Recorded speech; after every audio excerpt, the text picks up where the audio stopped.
Sudah.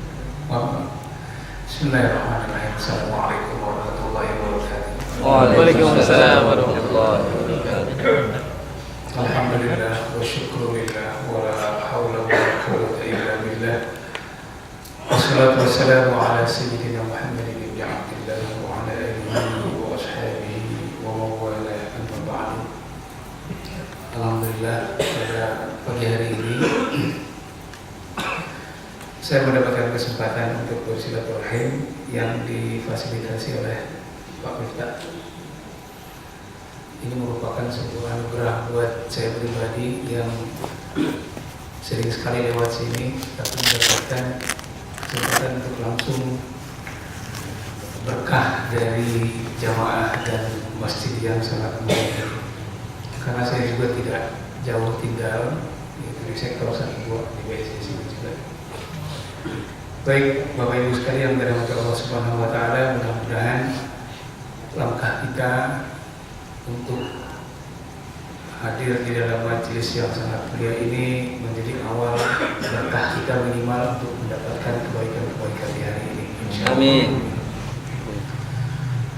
Pada kesempatan kali ini saya sebenarnya agak sedikit khawatir apa yang akan kita sama-sama kaji itu merupakan sebuah pengulangan dari apa yang pernah dipelajari oleh bapak-bapak dan ibu-ibu dalam majelis yang mungkin sudah berlangsung cukup lama di sini.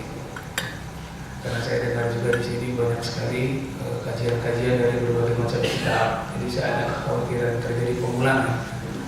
Tapi tidak apa-apa, insya Allah semuanya ada hikmahnya. Dalam menyikapi sebuah majelis ilmu, saya selalu ingat kepada Sayyidina Ali karramallahu wajhah, di mana beliau mengatakan bahwa kalau kita mengkaji ilmu itu, kita akan berhadapan dengan minimal 3 kemungkinan. Pertama, ilmu itu baru, benar-benar belum kita ketahui sebelumnya. Nah, disitulah kita benar-benar harus bersyukur bahwa kita mendapatkan sebuah pencerahan yang baru. Kemudian ada kalanya dalam majelis ilmu itu kita mendapatkan ilmu yang sama yang pernah kita tahu. Itu pun tetap Sayyidina Ali menyarankan untuk disyukuri. Paling tidak itu menambah daya ingat kita, menambah kedalaman kita kepada ilmu tersebut. Paling tidak menambah keyakinan bahwa oh ternyata masalah yang pernah saya ketahui juga menjadi concern atau menjadi perhatian dari berbagai macam orang. Jadi menambah keyakinan, menambah daya ingat. Kemudian yang ketiga adalah ada kalanya ilmu itu pernah kita ketahui sebelumnya, tapi sudut pandangnya berbeda, mungkin lebih ekstrim, bertolak belakang. Nah ini pun tetap ada hikmah di balik itu, pasti ada berkah di dalamnya. Paling tidak itu untuk mendewasakan posisi kita dalam berilmu.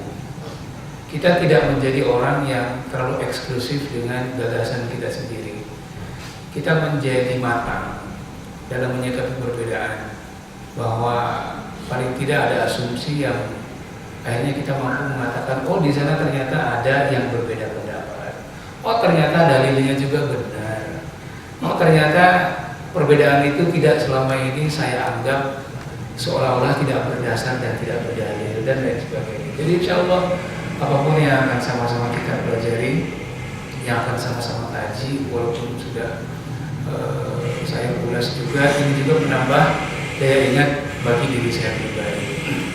Seperti tadi yang disampaikan bahwa saya ingin sedikit mengulas dari kitab ini namanya Mafahim Yajib Al-Tusahah, karya Sayyid Muhammad bin Alawi bin Abbas Al-Maliki Al-Makki Al-Hasani. Jadi beliau ini adalah salah seorang ahli tasawuf, tapi tinggalnya di Mekah karena beliau orang Mekah. Jadi jarang-jarang orang Mekah. Kemudian beliau beramaliyah tasawuf. Buku ini sebenarnya sudah dijawab oleh mereka yang menentang buku ini.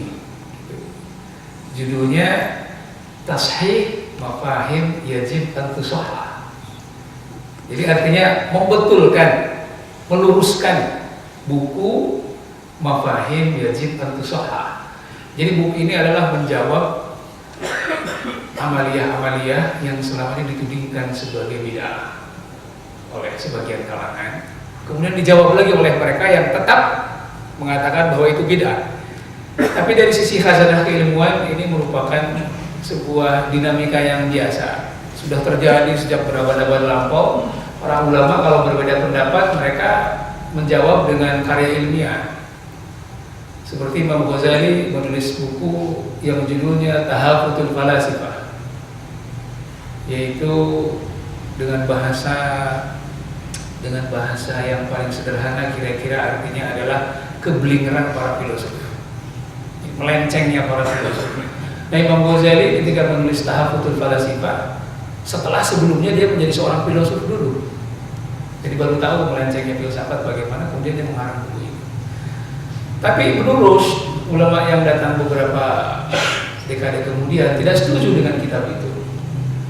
Tapi karena beliau juga seorang ahli tasawuf, beliau juga seorang filosof, dia mau tetap menghormati kedudukan gurunya Imam Ghazali. Dia menjawab dengan buku yang judulnya Tahafutul Falasifah, kebelingeran dari buku kebelingerannya para filosof. Dan itu sekarang dikaji oleh para sarjana filsafat, bagaimana dialektika dalam dunia filsafat itu akhirnya semakin kaya, dan dunia tasawuf semakin kaya. Nah, ini terjadi seperti itu biasa. Jadi ada buku yang menjawab sebuah buku. Baik Bapak Ibu sekalian yang dirahmati Allah Subhanahu wa taala. Ini saya taruh di sini aja ya. Enggak apa-apa. Saya sebenarnya agak bingung mau memulai dalam bab apa, tapi saya memilih sebuah bab yang lumayan sudah banyak dibicarakan, mungkin juga di sini pernah dibicarakan, yaitu bab tawassul. Pernah disampaikan di sini bab tawassul? Belum. Mungkin istilah tawassul itu sering kita dengar ya.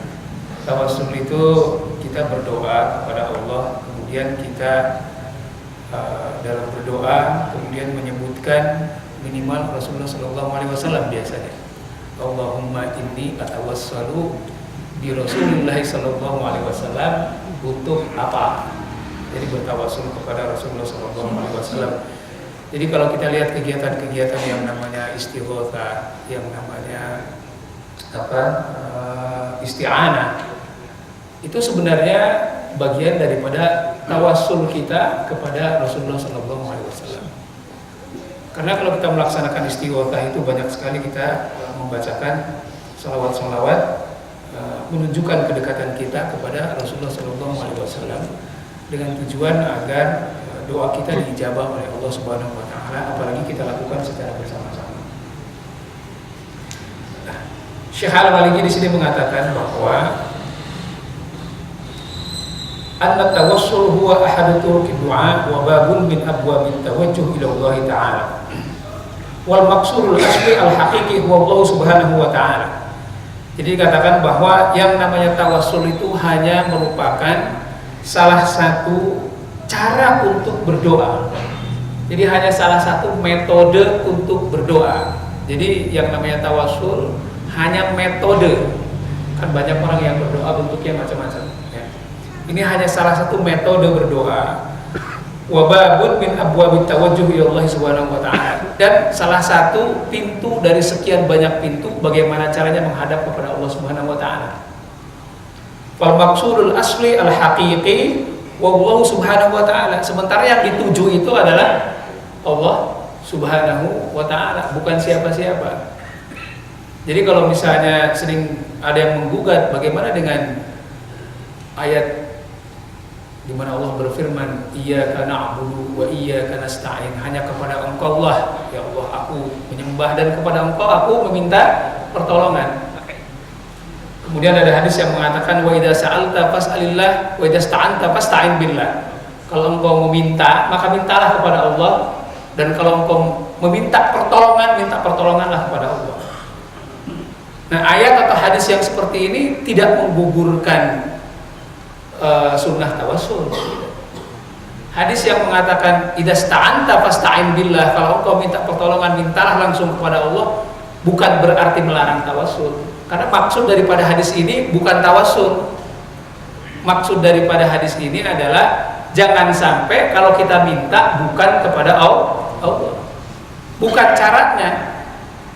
Hadis ini, ayat ini tidak secara spesifik membicarakan cara berdoa yang kemudian menjadi turunan sikap tidak boleh bertawassul, tidak. Jadi kalau orang mengambil dalil hadis Rasulullah yang mengatakan wa idza sa'alta fas'alillah wa idza sta'anta fasta'in billah, bukan berarti dalil ini melarang tawassul. Tapi dalil ini untuk mempertegas bahwa kalau kau meminta, jangan minta kepada selain Allah. Tidak mengomentari cara. Nanti akan kita bahas kenapa tawassul ini sangat disyariatkan, karena para sahabat, para salafus saleh dan Rasulullah SAW sendiri bertawassul kepada jah dirinya, kepada hak dirinya, kepada kebenaran dari kenabian dirinya. Jadi suatu saat Rasulullah SAW ketika beliau menguburkan bibinya yang namanya Fatimah, ibu daripada Sayyidina Ali, beliau sendiri yang menggali kubur, beliau sendiri yang memasukkan liang lahat, kemudian beliau bertawassul kepada kebenaran kenabian dirinya. Ya Allah, aku bertawassul kepada kebenaran kenabian, kepada kebenaran risalahku untuk mengampuni dosa daripada ibuku ini, daripada bibiku ini, dengan bertawassul juga kepada para nabi-nabi yang sebelumnya. Jadi Rasulullah sendiri bertawassul kepada para nabi sebelumnya dan kepada kebenaran risalahnya, bukan kepada dirinya sendiri, untuk memintakan ampun bagi bibinya yang dimasukkan ke liang lahat. Jadi ini salah satu contoh. Nah, sekarang hakikat daripada tawassul itu apa? Tawassul itu sebenarnya yang menjadi khilafiyah dalam tawassul itu tawassul bi ghairil a'malis shalih. Itu tawassul di luar amal-amal soleh yang dilakukan oleh kita sendiri. Nah, tapi tawassul yang melalui amal-amal soleh yang kita lakukan sendiri tidak dilarang. Hampir tidak ada madhab yang melarang itu. Seperti kalau kita berpuasa karena kita punya hajat, itu namanya kita bertawassul kepada puasa kita. Ya, banyak kan kita melakukan. Kalau kita punya hajat, pengen anak lulus ujian, pengen tender kita dimenangkan, kita sedekah, kita puasa, kita zikir yang banyak, kita sholat sunnah yang banyak, kita tahajud, kita duha. Berarti kita ini bertawassul kepada amal ibadah kita. Ini berdasarkan hadis Rasulullah SAW yang menceritakan ada 3 orang pemuda yang terjebak di dalam gua. Mungkin masih ingat cerita ini ya. Kemudian masing-masing pemuda itu bertawassul kepada kebaikan dia untuk dibukakan sedikit pintunya. Ada seorang pemuda yang bertawassul, ya Allah, aku sudah menjaga amanah yang sangat luar biasa godaannya. Jika engkau catat itu sebagai kebaikan, maka bukakanlah pintu. Akhirnya dibukakan. Kemudian ada pemuda yang mengatakan, ya Allah, aku hampir diajak untuk berzina, padahal kesempatan itu ada. Kemudian aku tolak karena aku takut sama engkau. Jika engkau catat itu sebagai sebuah kebaikan, maka geserkanlah pintu itu, digeser. Ya Allah, aku bertawassul kepada kebaikan karena aku sangat hormat kepada orang tuaku, padahal banyak godaan untuk tidak hormat kepada orang tuaku. Jika engkau catat sebagai kebaikan, maka bukakanlah pintuku. Nah, hadis inilah yang dijadikan landasan kepada orang-orang bahwa kita boleh bertawassul kepada amal kebaikan kita. Sekarang balikan kepada diri kita. Kalau kita punya hajat, kemudian kita tidak sedekah, kita tidak puasa, enak kan? Kadang-kadang kurang ya. Kalau hanya berdoa saja kadang-kadang kurang, sehingga kita tambahin dengan amaliyah ibadah. Nah, jadi sebenarnya kita ini secara tidak langsung melaksanakan tawassul yang memang tidak ada khilafiyahnya oleh ulama manapun, oleh ulama madhab manapun, yaitu bertawassul dengan amal ibadah kita. Seperti kita memberikan infak atau sedekah, bukan zakat ya. Kita berikan sama orang fakir miskin. Bu, ini saya ingin berinfak bersedekah, tapi tolong doakan saya ya. Nah, ketika kita minta tolong saudara kita yang kita sedekahi untuk berdoa untuk kita, itu yang namanya isti'anah. Kita minta tolong kepada orang ini untuk mendoakan kita. Padahal kita bisa berdoa sendiri. Nah, ketika kita minta saudara kita berdoa, apa berarti kita ini melanggar apa yang dikatakan oleh Rasulullah, wa idza sa'alta fas'alillah wa idza sta'anta fasta'in billah? Melanggar tidak? Tidak, karena yang diminta sama orang itu pun adalah Allah. Itu yang, jadi kalau kita bicara masalah tawassul itu nanti produk turunannya banyak. Ada tawassul, ada isti'anah, ada istighotsah, ada juga tabarruk di sana. Ini satu rangkaian ini. Ini utuh kan, kalau kita membahas harus utuh. Ya. Nah, jadi kalau kita minta tolong sama orang untuk berdoa untuk kita, itulah yang namanya isti'anah. Isti'anah itu dari kata-kata ista'ana yasta'inu, artinya meminta tolong. Iyyaka nasta'in. Nah, itu adalah kita meminta tolong atau bertawassul kepada Allah dengan amal kebaikan berupa sedekah. Kemudian berikutnya kita juga sering tahajud, sering sholat duha.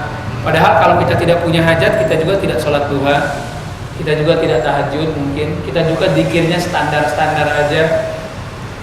Subhanallahnya 33 kali, Allahu Akbarnya 33 kali, hamdalahnya 33 kali. Tapi beda kalau kita punya hajat, semua hijab kita amalkan ribuan kali. Nah, itu adalah kita bertawassul dengan amal kebaikan kita sendiri. Nah, sekarang hakikat tawassul kalau menurut Syekh Ali Al-Maliki dikatakan bahwa annal khilaf syakliyun walaysa bijauhariyun, bahwa sesungguhnya yang namanya perbedaan pendapat dalam tawassul itu adalah syakli, bentuknya saja, bukan jauhari, bukan intinya. Jadi kalau saya bertawassul kepada Rasulullah SAW, inni atawassalu bi Rasulillah SAW, sebenarnya adalah kita bertawassul kepada kecintaan kita kepada Nabi Muhammad, di mana kecintaan itulah sebagai amal ibadah. Jadi sebenarnya ketika kita bertawassul kepada Nabi Muhammad atau kepada orang-orang soleh, itu kita bertawassul kepada amal ibadah. Amal ibadahnya itu apa? Yaitu cinta. Jadi ketika kita mengatakan Allahumma inni atawassalu bijahi nabiyyina Muhammadin sallallahu alaihi wasallam, itu sama dengan kita mengatakan Allahumma inni atawassalu bihubbina ila Rasulillah sallallahu alaihi wasallam. Jadi sebenarnya yang namanya tawassul kepada Nabi Muhammad, yang namanya tawassul melalui Nabi Muhammad, yang namanya tawassul melalui para salafus saleh ataupun para ulama, para zuhad atau ahli zuhud, itu sebenarnya kita bertawassul bukan kepada orangnya, tapi kepada kecintaan kita kepada orang tersebut, kepada ulama tersebut, kepada Nabi Muhammad, di mana kecintaan kita kepada mereka itu juga dicatat sebagai ibadah. Jadi tidak ada yang berbeda. Jadi kata menurut Syekh Al-Maliki bahwa khilafiyahnya itu hanya ada dalam bentuk, bukan dalam konten. Karena yang namanya kita bersedekah, yang namanya kita zikir, yang namanya kita sholat, yang namanya kita puasa, itu adalah amaliyah ibadah yang sama juga dengan yang namanya bentuk kecintaan kita kepada Nabi Muhammad. Banyak sekali ribuan hadis yang memerintahkan kita untuk cinta kepada Nabi Muhammad SAW. Banyak sekali hadis yang memerintahkan kita untuk menghormati para guru. Artinya kecintaan kita kepada para guru, baik yang sudah meninggal maupun yang masih hidup, sesungguhnya itu adalah ibadah. Jadi bentuknya sama. Kita bertawassul kepada amal ibadah, cuman bentuk amal ibadahnya berbeda. Nah, ini supaya nggak disalahpahami. Ya, jadi jangan sampai ketika kita ujuk-ujuk bertemu dengan orang-orang dan kita berdialektika, berikhtilaf dalam dunia tawassul, kira-kira logika alasan yang paling sederhana itu di situ, bahwa perbedaan pendapat itu bukan sifatnya jauhari, bukan intinya, itu hanya bentuk casing apa yang kita tawassul. Kita sepakat, tidak ada khilafiyah bahwa yang namanya tawassul itu kepada amal ibadah, hanya saja bentuk ibadahnya berbeda. situ bertawasul kepada puasa, saya juga kepada puasa, bertawasul kepada umroh kita, artinya kita berumrah untuk dikabulkan amal ibadah kita, tetapi saya juga menambah tawasul dengan kecintaan kepada Nabi Muhammad. Nangkap di situ ya. Salah satu contoh. Ini perintah Rasulullah SAW. Kok hilang ya? Maaf, saya jumping begini biar nggak terlalu lama kalau ngurut.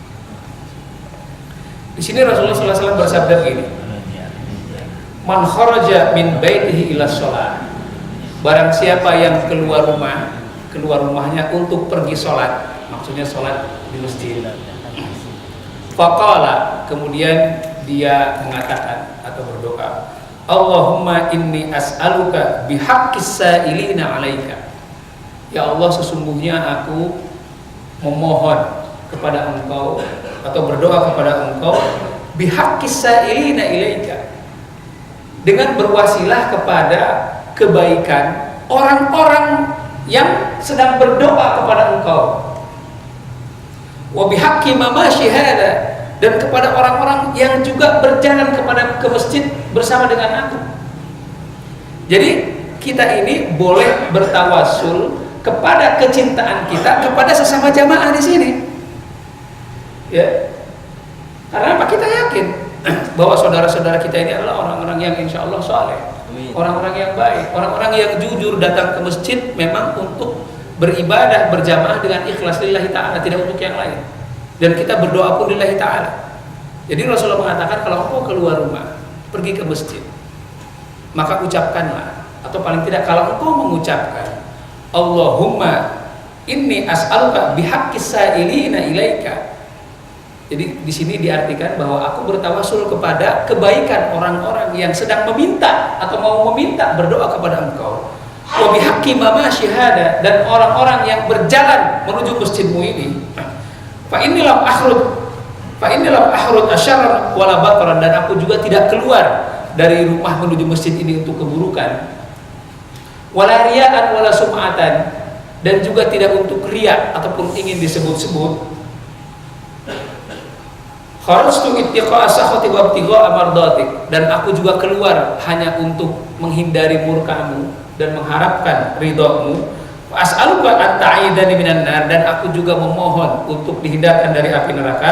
Wa taghfirli dzunubi, dan aku juga ingin diampunkan atau diampuni dosaku. Innahu la yaghfiru dzunuba illa anta, karena tanpa engkau tidak ada yang mampu mengampuni dosaku. Aqbalallahu alaihi biwajhihi, maka Allah akan menerima doa kita yang bertawasul kepada kebaikan teman-teman kita yang sama-sama pergi ke masjid. Wastaghfar lahu, dan Allah akan mengampuni dosa kita sab'una alfa sulukin, dengan cara 70.000 jalan. Jadi kita ini boleh bertawasul dengan sesama teman kita yang kita yakin, yang kita tawasul itu bukan teman kita, bukan kesalahan dia saja, tapi yang kita tawasuli adalah kecintaan kita kepada sesama teman. Ya, jadi kalau misalnya Bapak dan Ibu datang ke masjid ini, mohon maaf, boleh saya minum sedikit? Saya gampang serap.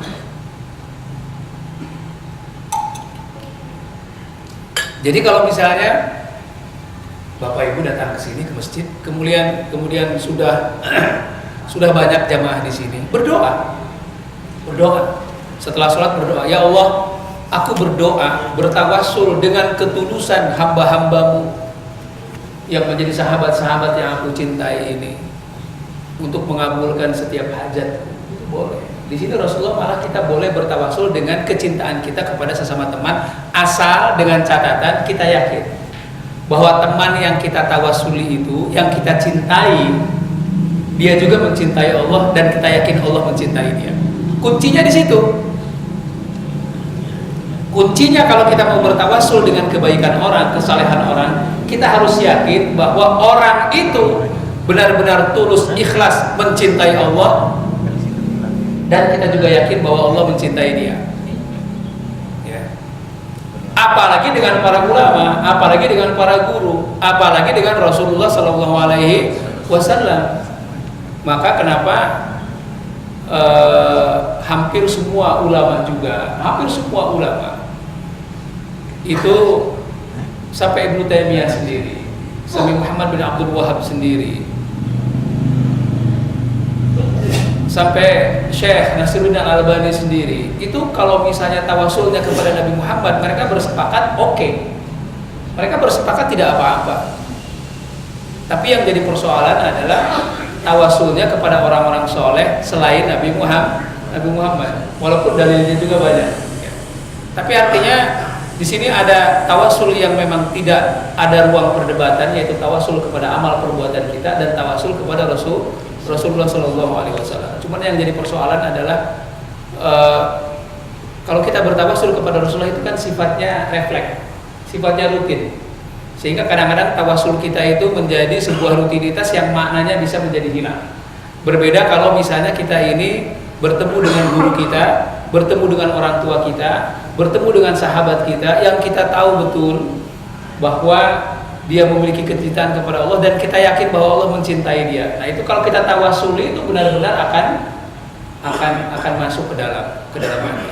Sama dengan kalau kita pergi umroh misalnya mampir ke Masjid Nabawi, maka kenapa di situ banyak orang sampai membuka catatan daftar doa titipan orang gitu kan. Di depan makam Rasulullah Shallallahu Alaihi Wasallam mereka berdoa, bertawassul kepada Nabi Muhammad di depan makamnya untuk diijabah doa-doa yang dia bacakan. Entah itu dia berdoa untuk diri sendiri maupun berdoa untuk orang lain yang dibawa dalam catatan itu. Dan itu kebanyakan orang-orang dari Indonesia begitu kalau kita lihat di umroh. Di depan makam Nabi sampai diusir-usir karena kelamaan. Ya, yang antri udah terlalu banyak di belakang. Nah, itu karena keyakinan, buah keyakinan. Wa huwa fil haqiqah mutawassilun bi amalihi al-mansub ilaihi walladhi huwa min kasbihi. Jadi sesungguhnya orang yang bertawasul kepada orang itu adalah dia bertawasul kepada perbuatannya, di mana tawasulnya itu berbentuk amal ibadah yang namanya cinta. Nah, sekarang apa dalil tawasul? Tawasul itu ada nggak sih yang dalil yang memerintahkan? Sebenarnya banyak. Salah satunya di sini adalah kalau Allah Ta'ala fil Qur'anil Karim, ya ayyuhalladzina amanu taqullaha wabtaghu ilaihil wasilah. Wahai orang-orang yang beriman, bertakwalah kepada Allah, wabtaghu ilaihil wasilah. Dan hendaknya engkau harus sampai kepada Allah, mintalah kepada Allah. Wabtaghu itu artinya berhasratlah kepada Allah dengan berwasilah. Jadi hadisnya juga dikatakan begini, dengan berwasilah, dengan berbagai macam jalan. Walafdul wasilah dikatakan bahwa kalimat wasilah, Syekh Al-Maliki mengatakan sifatnya adalah amun fil ayati kama tara. Jadi sifatnya ini yang namanya wasilah itu umum. Tidak ada spesifikasinya wasilahnya apa. Fa huwa syamilun litawassul bidzawatil fadilah minal anbiya was sholihin fil hayat wa ba'dal maut. Baik itu berwasilah kepada Rasulullah Sallallahu Alaihi Wasallam maupun berwasilah kepada para nabi maupun berwasilah kepada orang-orang soleh, entah itu mereka waktu zaman mereka masih hidup maupun mereka yang sudah meninggal. Jadi ini adalah tingkat tawassul. Salah satu hadis Rasulullah Sallallahu Alaihi Wasallam yang menceritakan tentang tawassul ketika beliau masih hidup. Suatu saat beliau didatangi oleh salah seorang orang buta. Kemudian dia ingin disembuhkan dari butanya, maka orang ini meminta kepada Rasulullah untuk berdoa, ya Rasulullah, doakan aku agar disembuhkan kedua mataku. Kemudian Rasulullah bukannya mendoakan dia, tapi nyuruh dia berwudu, kemudian nyuruh dia sholat 2 rakaat. Kemudian dia nyuruh berdoa. Dalam doanya itu mengatakan Allahumma inni atawassalu bijahi Muhammadin sallallahu alaihi wasallam dan seterusnya untuk disembuhkan kedua matanya. Rasulullah ada di situ.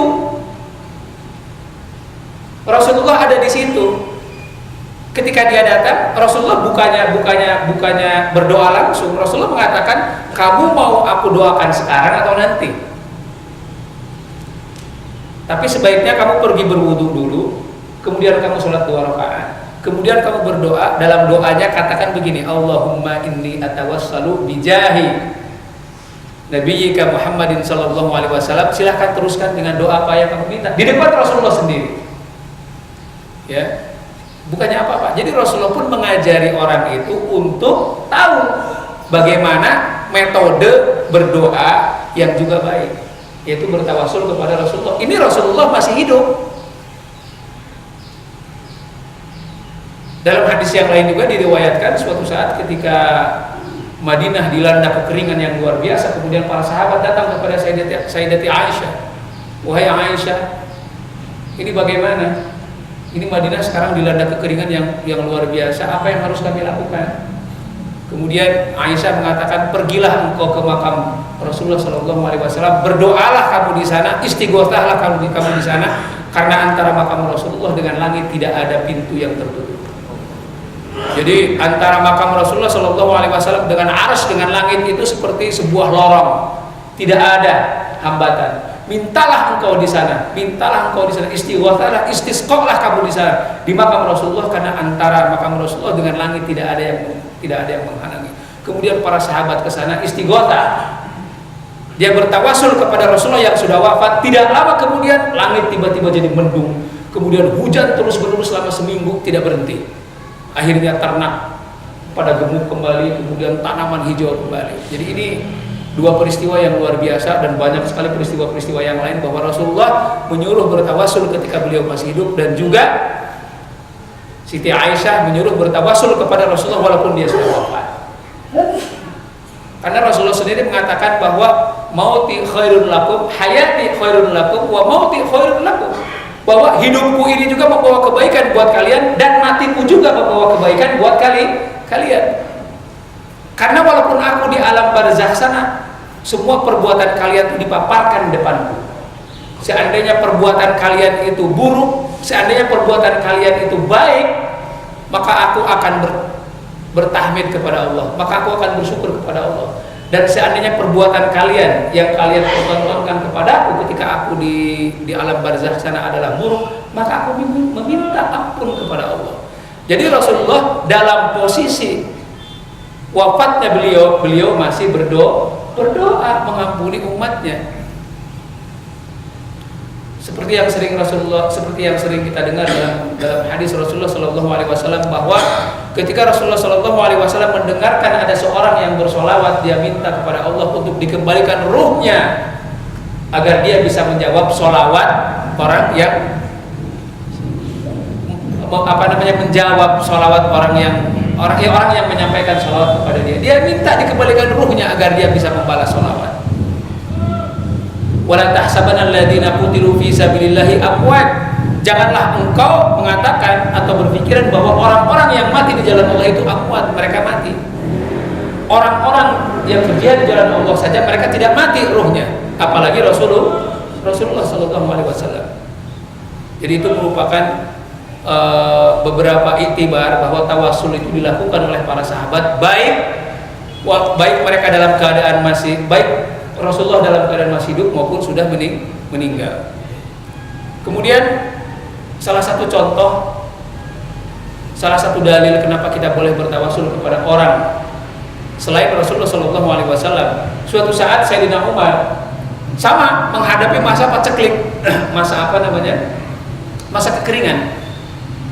Kemudian di depan para sahabat, di depan umat Islam, di depan kaum muslimin, ketika beliau menjadi khalifah, dia menenteng tangannya Abbas. Abbas itu paman Rasulullah SAW yang masuk Islamnya juga belakangan.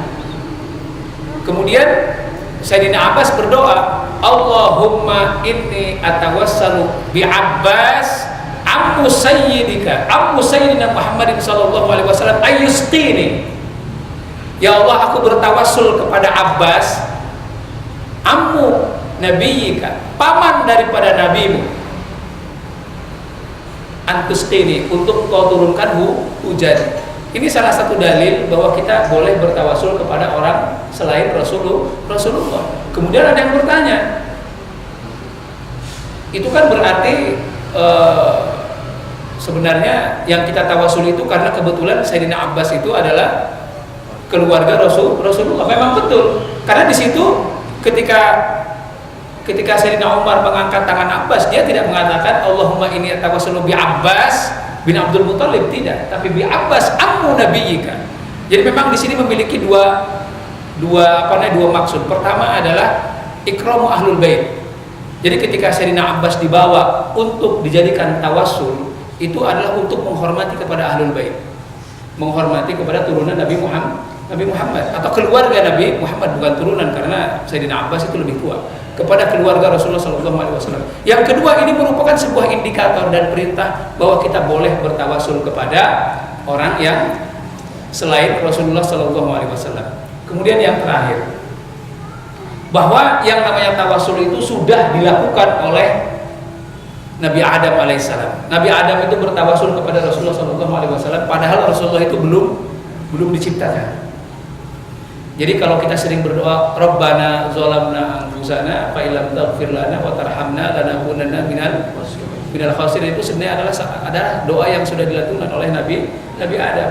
Nah, tetapi sebelumnya di sini ada hadis lamma iftarafa Adam al-khati'ah, bahwa diceritakan ketika Nabi Adam terjerumus ke dalam salah satu perbuatan dosa, ya Rabb, kemudian dia berdoa, ya Rabb, as'aluka bihaqqi Muhammadin lama ghafartali, aku bertawassul kepada kebenaran akan datangnya Nabi Muhammad SAW untuk engkau ampunkan dosa.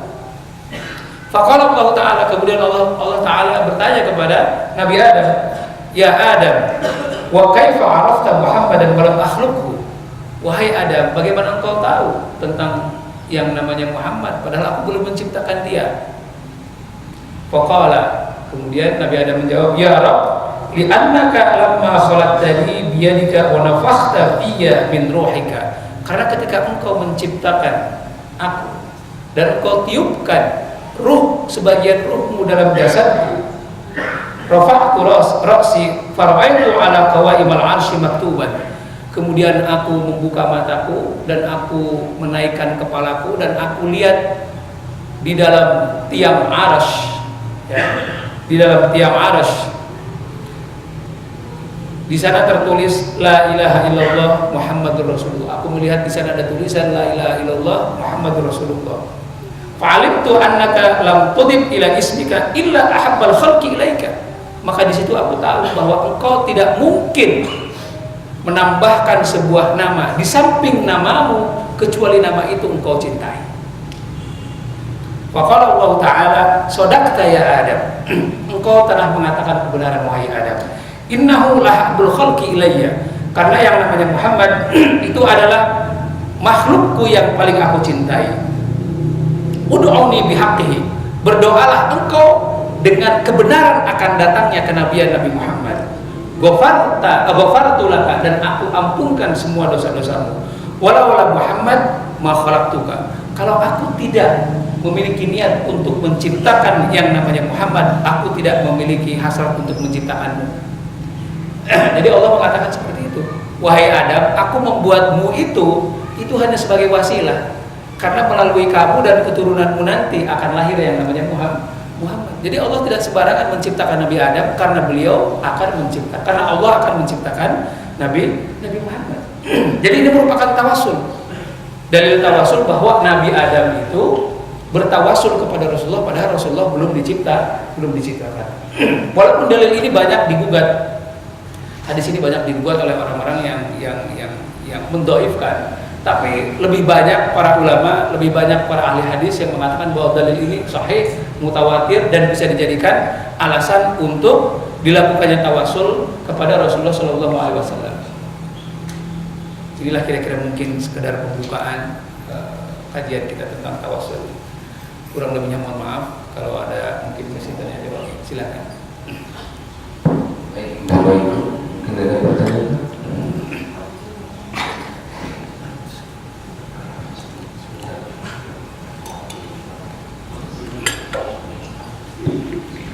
Assalamualaikum warahmatullahi wabarakatuh. Waalaikumsalam. Tawasul kepada Rasulullah SAW, tawasul dengan amal saleh itu sudah jelas kita bilang tidak ada ikhtilaf ya. Dan jadi masalah tawasul pada orang yang sudah meninggal selain Rasulullah. Saya belum mendengar Ustaz menyampaikan tadi apa itu hadis atau itu asar sahabat begitu. Kalau tadi kan Sayyidina Umar bertawasul kepada Sayyidina Abbas yang masih hidup. Yang sudah meninggal bagaimana? Bisa disampaikan hadisnya sahih bapak dari riwayat siapa atau asar sahabat yang mana begitu? Terima kasih. Terima kasih. Tawasul kepada orang yang sudah meninggal dan itu bukan Rasulullah SAW. Itu adalah merupakan ijtihad. Ijtihad para ulama. Karena yang ditawasul itu kembali kepada pokok tawasul itu. Makanya dikatakan bahwa ikhtilaf tawasul itu sifatnya syakli. Syakli itu hanya bentuknya, kontennya tidak. Jadi kalau kita bertawasul kepada orang yang sudah meninggal, tetap kita ini bertawasul kepada kecintaan kita kepada orang itu, bukan kepada orangnya. Ini yang jangan salah, yang tidak boleh disalahpahami. Contohnya apa? Ini kalau mau dikatakan ada atau peristiwa. Imam Syafi'i setiap beliau memiliki hajat, ya, ketika beliau tinggal di Mekah, setiap beliau memiliki hajat, dia pasti akan pergi ke makam Imam Abu Hanifah dan dia bertawassul kepada Imam Abu Hanifah yang sudah wafat sampai ditunaikan hajatnya. Ini ditulis dalam sejarah biografi Imam Syafi'i bahwa Imam Syafi'i bertawassul kepada Imam Abu Hanifah setiap beliau memiliki hajat dan langsung di makamnya, karena beliau memiliki keyakinan bahwa berdoa di makamnya orang soleh pun lebih mudah untuk diijabah karena kedekatan hati dengan orang yang dia cintai. Dan Imam Syafi'i mengatakan bahwa yang beliau tawassul itu bukan orangnya tapi kecintaan dia kepada Imam Abu Hanifah sebagai gurunya. Nah, ini termasuk juga apa yang dilakukan antara Imam Syafi'i dengan Imam Ahmad bin Hanbal, karena turunan tawasul itu nanti juga kepada tabarruk. Contohnya, ketika suatu saat Imam Syafi'i mengirimkan utusan ketika beliau sudah pindah ke Mesir. Beliau tadinya di Baghdad, kemudian beliau pindah ke Mesir. Kemudian beliau mengirimkan seorang utusan kepada Imam Ahmad bin Hanbal. Imam Ahmad bin Hanbal itu adalah muridnya dia yang masih tinggal di Baghdad. Kemudian dia menuliskan sebuah surat kepada Imam Ahmad bin Hanbal untuk dibawa oleh salah seorang utusan. Kemudian setelah utusan itu sampai ke Baghdad, dibuka suratnya. Kemudian utusan ini bertanya kepada Imam Ahmad bin Hanbal, karena dia melihat setelah dibuka tulisan itu, Imam Ahmad bin Hanbal langsung menangis sesungguhan yang luar biasa. Kemudian bertanya, wahai Syekh, wahai Imam, wahai Ahmad, apa yang membuat engkau menangis? Kemudian Imam Ahmad berkata bahwa aku membaca tulisan dari guruku Imam Syafi'i yang mengatakan bahwa beliau bermimpi ketemu Rasulullah SAW. Beliau menyampaikan salamnya Rasulullah untukku. Ya, beliau menyampaikan salamnya Rasulullah untukku lewat mimpi dan mengatakan bahwa agar Imam Ahmad bin Hanbal berhati-hati karena dia akan menjadi tudingan fitnah, seolah-olah dia nanti akan jadi begini. Dia itu adalah indikator ketika beliau ini akan dituduh menjadi orang yang memahami paham Mu'tazilah yang mengatakan bahwa Quran itu makhluk. Jadi waktu Ahmad bin Hanbal hidup di Baghdad, pada saat itu terjadi perseteruan yang luar biasa antara Mu'tazilah dengan yang non-Mu'tazilah, di mana Mu'tazilah itu menjadi manhajnya negara yang mengatakan bahwa Al-Quran itu makhluk. Pada saat itu Imam Ahmad bin Hanbal itu sudah diperingatkan sama Rasulullah SAW melalui mimpi yang turun justru kepada Imam Syafi'i agar berhati-hati. Nah, kemudian si murid ini bilang kepada Imam Ahmad bin Hanbal, aku ingin bukti bahwa aku sudah menyampaikan pesan Imam Syafi'i kepada engkau. Apa buktinya? Kemudian Imam Ahmad bin Hanbal dia melepaskan baju yang sedang dia pakai, diberikan kepada sang utusan untuk dibawa kepada Imam Syafi'i. Sesampainya beliau kembali ke Mesir ketemu dengan Imam Syafi'i, Imam Syafi'i langsung mencium baju itu.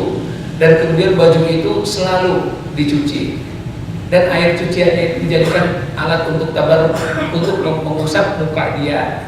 Dia bertabarruk kepada muridnya. Dia bertabaruk kepada muridnya sendiri.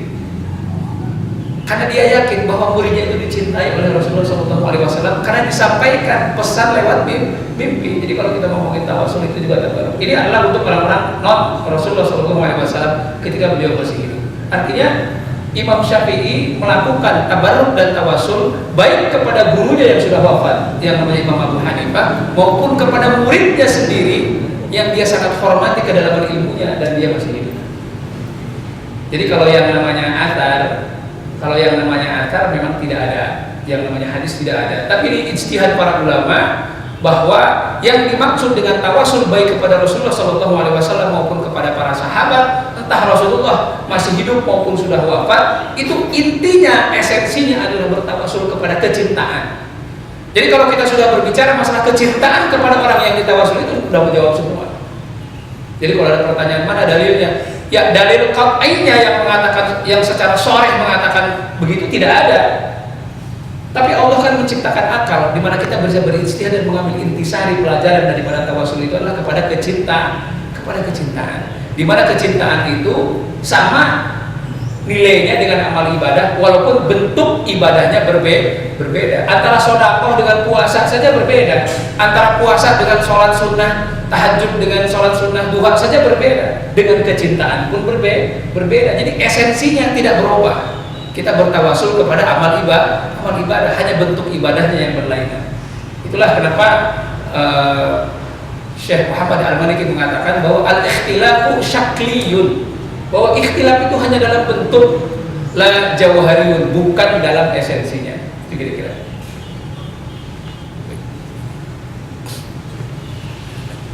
Assalamualaikum warahmatullahi wabarakatuh. Menyambung pertanyaan dan jawaban yang Ustaz sampaikan, Pak Ustaz. Dari penjelasan yang Ustaz sampaikan itu, pertanyaan saya itu bagaimana agar kita tidak jatuh ke suatu hal yang bersifatnya syirik, Pak Ustaz. Karena kalau menurut pandangan saya yang sebagai orang awam, Ustaz, hal seperti itu sangat tipis sekali, Pak Ustaz. Artinya antara kita bertawasul berdasarkan cinta dengan kita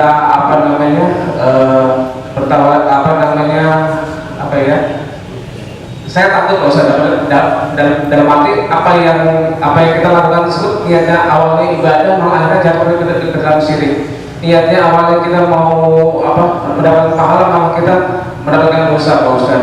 Seperti tadi Pak Ustaz katakan, tadi kan ada cerita sampai mencuci airnya di laut ke wajah kita.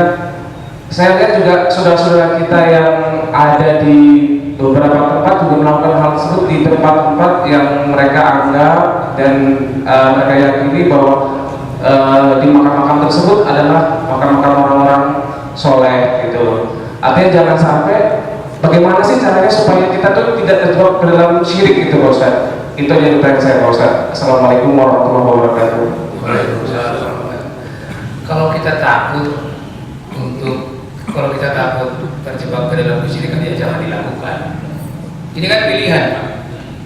Ahadul turuqid doa, salah satu dari sekian banyak cara untuk berdoa.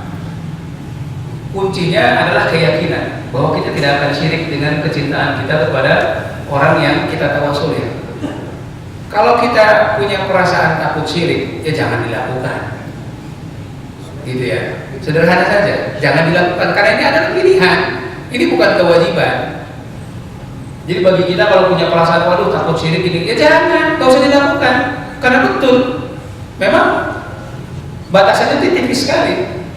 Makanya kenapa ya mohon maaf, kalau kita bicara masalah tawassul, kalau kita bicara masalah tabarruk, kalau kita bicara masalah istighfar, sebenarnya ini adalah koridor kajian tasawuf. Di mana koridor kajian tasawuf itu adalah punya metodologi tersendiri. Maka kalau kita berbicara dalam dunia tasawuf, di sana ada yang namanya murid, ada yang namanya mursyid. Maka bagaimana caranya agar murid ini tidak tergelincir ke dalam kesyirikan? Ini bergantung kepada mursyid. Maka kalau kita merasa khawatir Jangan sampai tawasul yang kita lakukan itu berdampak buruk kepada keimanan kita. Dalam dunia tasawuf memang Anda harus punya mursyid, Anda harus punya pembimbing, Anda harus punya guru. Jadi ini persoalannya adalah ketika sebagian kecil daripada dimensi ilmu tasawuf dibawa keluar ilmu tasawuf, sehingga orang-orang yang non tasawuf itu akan menyikapinya secara berbeda. Kalau orang-orang tasawuf yakin karena mereka punya mursyid, mereka tidak pernah melakukan tawasul tanpa bimbingan. Memang saya juga pernah menyarankan kepada beberapa teman-teman kita, teman-teman saya yang suka menjadi tour guide ziarah Wali Songo, saya suka bilang, tolong luruskan bagaimana caranya mereka beribadah, bagaimana caranya mereka tampil dan lain sebagainya, menyikapi amalan ibadah ketika mereka itu hadir di makam-makam para wali. Karena sebelum saya itu, contohnya adalah ketika suatu saat Bilal bin Rabah itu kan tinggal di Syria, kemudian beliau bermimpi ketemu Rasulullah SAW. Dalam mimpinya beliau Rasulullah mengatakan, wahai Bilal, sudah lama engkau tidak mengunjungi. Kemudian, nah inilah kenapa ada perbedaan antara kita mendoakan orang yang wafat di sini dengan di depan kuburan, itu dimensinya berbeda.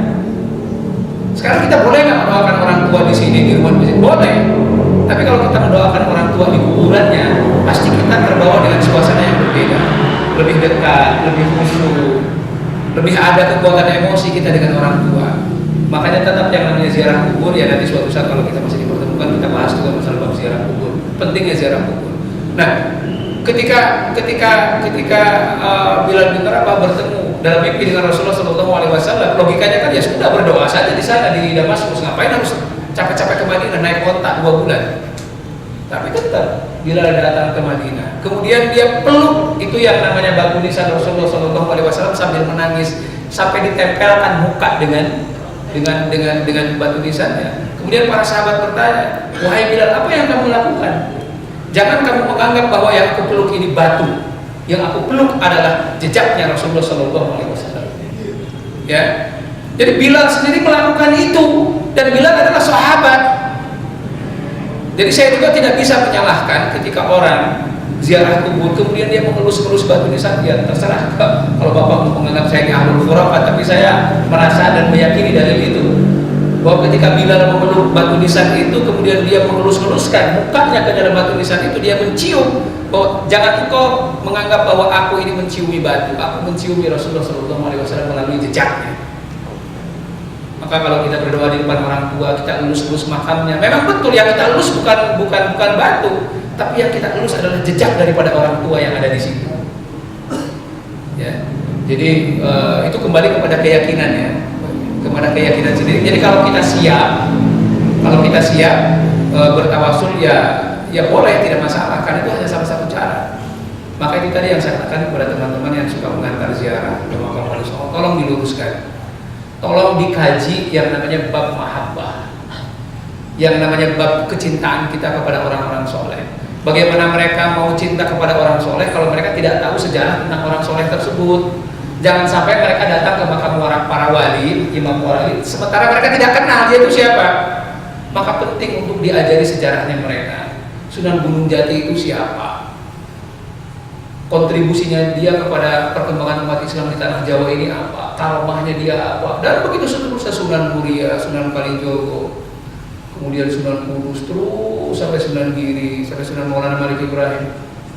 Harus diajarin dulu sejarah-sejarah mereka sampai muncul kecintaan.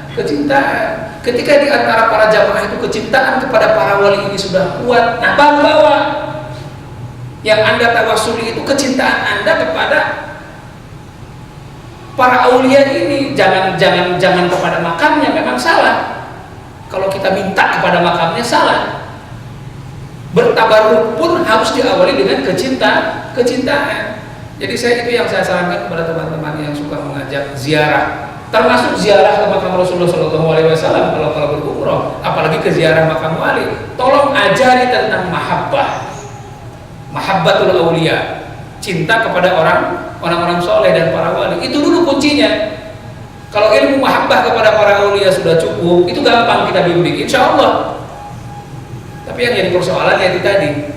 Jadi karena ini merupakan pilihan, ahadu turuq, Ya, salah satu daripada metode untuk berdoa untuk menambah keyakinan kita, ya monggo gak usah tawasul. Kalau kita yakin dengan minta langsung akan diijabah. Jadi kalau kita misalnya masih ragu dengan bertawasul karena takut tergelincir, jangan lupa bertawasullah tetap dengan amal ibadah yang lain.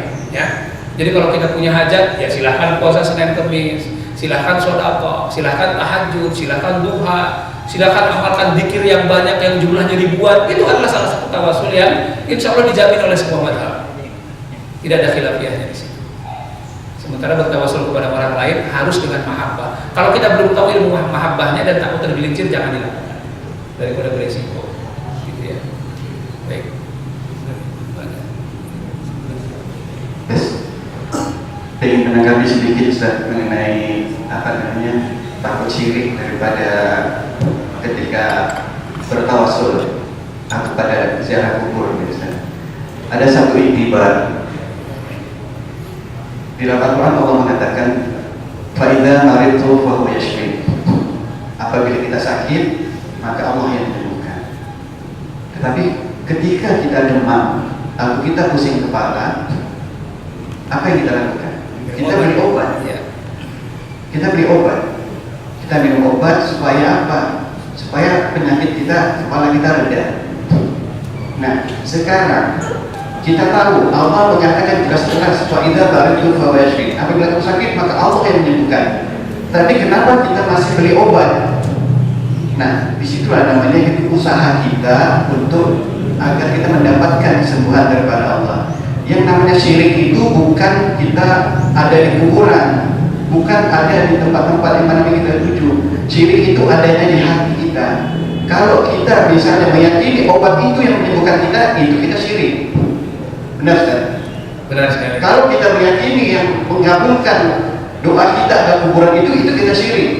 Tetapi kalau kita meyakini bahwasanya dengan kita bertabaruk kepada kuburan itu, insya Allah orang yang alim itu yang akan membantu kita menyampaikan doa kita kepada Allah.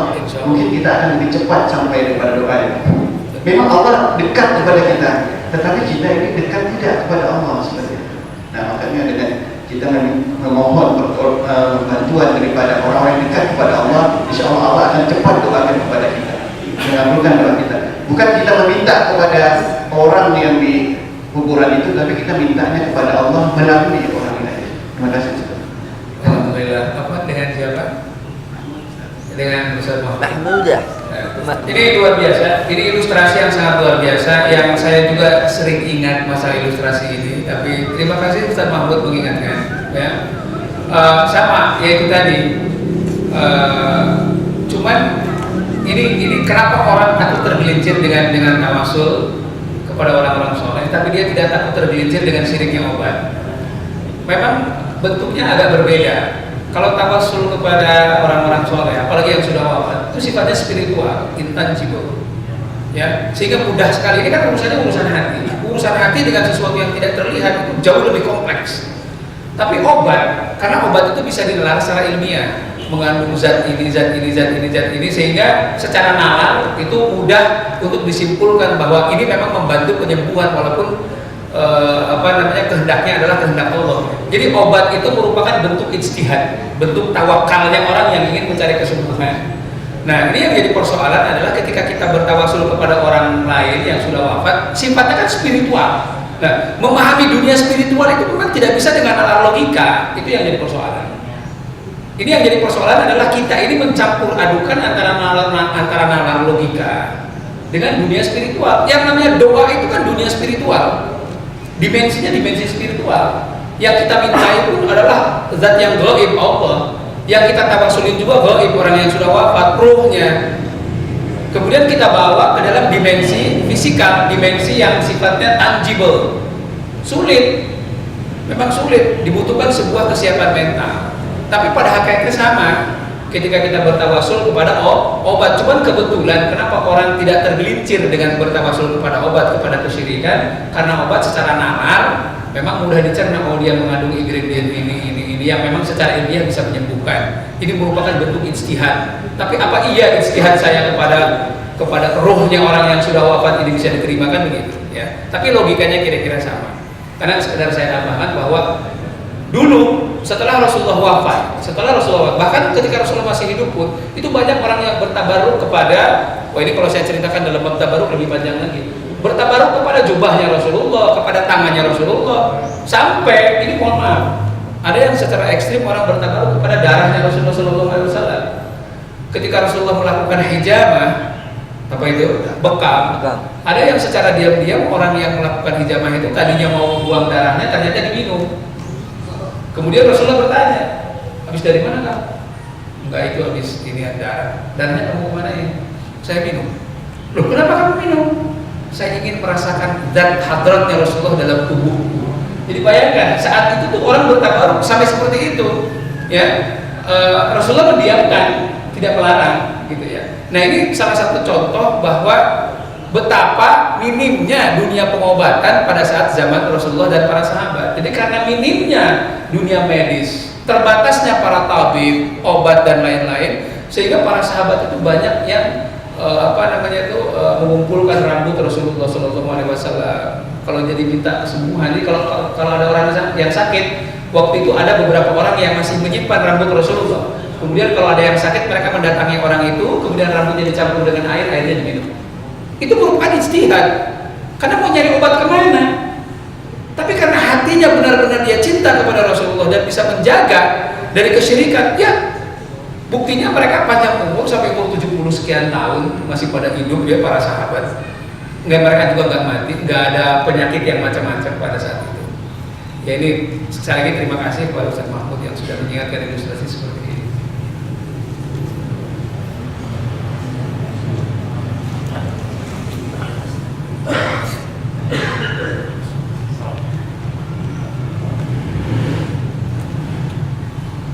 Assalamualaikum warahmatullahi wabarakatuh. Waalaikumsalam.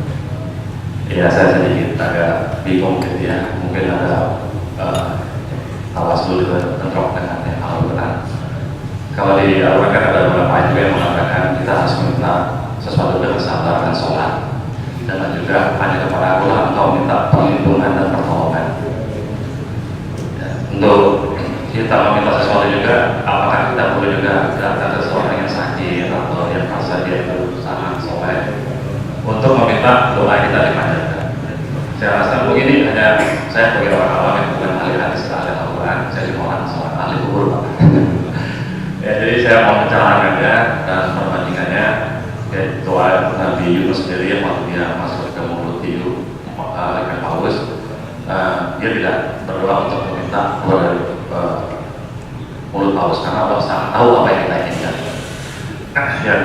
Yang ketiga juga termasuk adalah, Ustaz bilang kita punya akal. Ustaz tadi mengatakan bahwa kalau kita sahabat yang buta itu meminta Rasul didoakan, tapi Rasul lebih mengutamakan untuk wudu dan sholat. Jadi akal saya adalah bahwa Rasul lebih tahu kamu mau minta sesuatu lebih baik kepada Allah. Jadi Rasul aja tidak mendoakan itu. Jadi akal saya adalah bahwa sahabat itu disuruh untuk berdoa dan sholat dan bermunajat kepada Allah untuk apa yang diinginkan. Dan berhubungan dengan tawasul dengan orang yang sudah kecintaan dengan kubur, atau dengan yang sudah mati, kita meminta melalui kata cintaannya.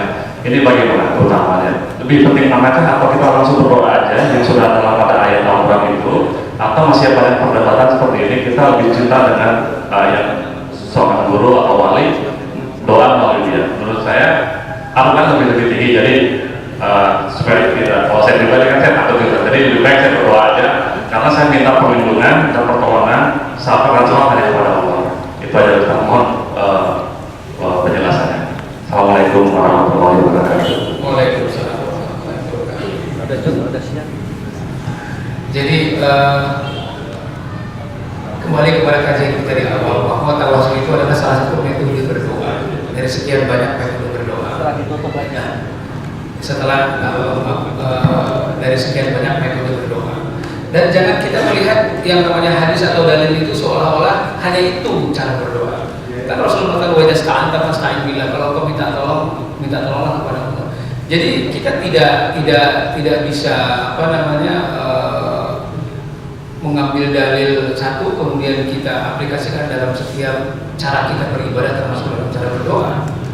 Suatu saat Rasulullah pun mendoakan Siti Aisyah di depan Aisyahnya juga kok. Jadi Rasulullah itu dalam berdoa dan ngajari doa tidak hanya dengan satu cara. Tidak seperti tadi orang buta kemudian disuruh berdoa. Nah, dimensinya kenapa orang buta tadi disuruh berdoa? Rasulullah pasti tahu hikmahnya agar dia bisa meyakini dengan doanya kan gitu. Jadi ada unsur pendidikan. Nah, sekarang bagaimana dengan Rasulullah sendiri mendoakan Siti Aisyah? Rasulullah mendoakan Siti Aisyah yang di depan dia. Siti Aisyah minta doa kepada Rasulullah dan Rasulullah mendoakan. Nah, bagaimana? Apakah hadis ini kontradiktif? Tidak. Jadi itu tergantung Rasulullah itu melihat situasinya seperti apa. Nah, kita sering mendengarkan ada hadis yang mengatakan suatu saat ada sahabat yang datang kepada Rasulullah. Ya Rasulullah, ausini. Kemudian Rasulullah bilang la taghdab. Ausini, la taghdab. Kemudian hadis itu dipakai secara umum bahwa jangan marah. Itu salah. Karena Rasulullah itu tahu si orang yang datang kepada dia itu terkenal di kalangan para sahabat adalah orang pemarah, orang temperamental. Jadi ketika Rasulullah memberikan nasihat kepada orang sifatnya custom. Nah itu. Jadi ketika Rasulullah memberi nasihat kepada orang itu la taghdab, artinya apa? Karena kamu ini orang pemarah. Maka saya custom menasihati kamu jangan pemarah. Ketika dia melihat orangnya ini misalnya tidak taat kepada orang tua, maka nasihatnya pun sehendaknya engkau taat kepada orang tua. Nah, ketika beliau memberikan cara berdoa kepada orang buta itu untuk langsung berdoa untuk mendidik keyakinan bahwa kalau engkau benar-benar meminta Allah pun mengijabah. Nah, tapi sekarang bagaimana dengan hukumnya kita berdoa kepada orang lain? Karena ada hadis juga yang mengatakan bahwa doa seorang mukmin an zahri qalbin, bukan an zahri qalbin, an zahrihi, di belakang dia itu akan diijabah oleh Allah Subhanahu wa taala. Karena orang itu berdoa dengan ikhlas. Misalnya saya berdoa di belakang dia tanpa sepengetahuan dia, itu doanya langsung diijabah. Nah, kenapa kita berdoa Allahumma ighfir lil mu'minina wal mu'minat wal muslimina wal muslimat al ahya'i minhum wal amwat? Itu Rasulullah sendiri berdoa seperti itu kok. Untuk apa Rasulullah berdoa Allahumma ighfir lil mu'minina wal mu'minat? Mereka juga bisa kok berdoa sendiri. Untuk apa juga kita berdoa begitu? Ya Allah, ampunilah saudara-saudaraku yang mukmin dan muslim, baik yang sudah meninggal maupun yang masih hidup. Ngapain saya mendoakan orang yang masih hidup? Mereka sendiri bisa berdoa. Jadi kalau kita melihat dalil-dalil seperti itu, sekali lagi jangan dikontradiktifkan karena sifatnya situasional dan pasti ada hikmah di balik itu. Saling mendoakan itu jauh lebih baik. Nah, kita kembali kepada bab zakat misalnya kan. Kenapa zakat itu sebaiknya kalau kita bisa menahan riya? Kalau kita bisa menahan riya, ya, zakat itu sebaiknya diberikan atau sedekah diberikan langsung kepada orang dan kita minta doa sama dia. Jadi hikmah daripada pemberian zakat itu sehendaknya seorang muzaki, ya, dengan mustahik itu saling bertemu. Orang muzaki meniatkan zakatnya, kemudian mustahik mendoakan orang yang memberikan zakat. Itu adalah interaksi yang luar biasa dalam dunia zakat. Itu pun kalau misalnya dengan catatan orang yang mengeluarkan zakat itu bisa menahan riya, menahan sikap sombong. Tetapi kalau dia tidak bisa menahan sikap sombong, sebaiknya zakatnya, sedekahnya disembunyikan. Ilustrasinya kita berzakat bersedekah dengan tangan kanan, tangan kiri tidak tahu. Itu ya. Jadi sebenarnya ilustrasinya jangan dikontradiktifkan kalau kita menemukan satu dalil dengan dalil yang lain. Sekali lagi kita kembali kepada kaidah yang di awal bahwa yang namanya tawasul itu cuma ahadu turuqid doa, salah satu metode untuk berdoa. Wallahul muwaffiq ila aqwamit thoriq. Assalamualaikum warahmatullahi wabarakatuh. Waalaikumsalam.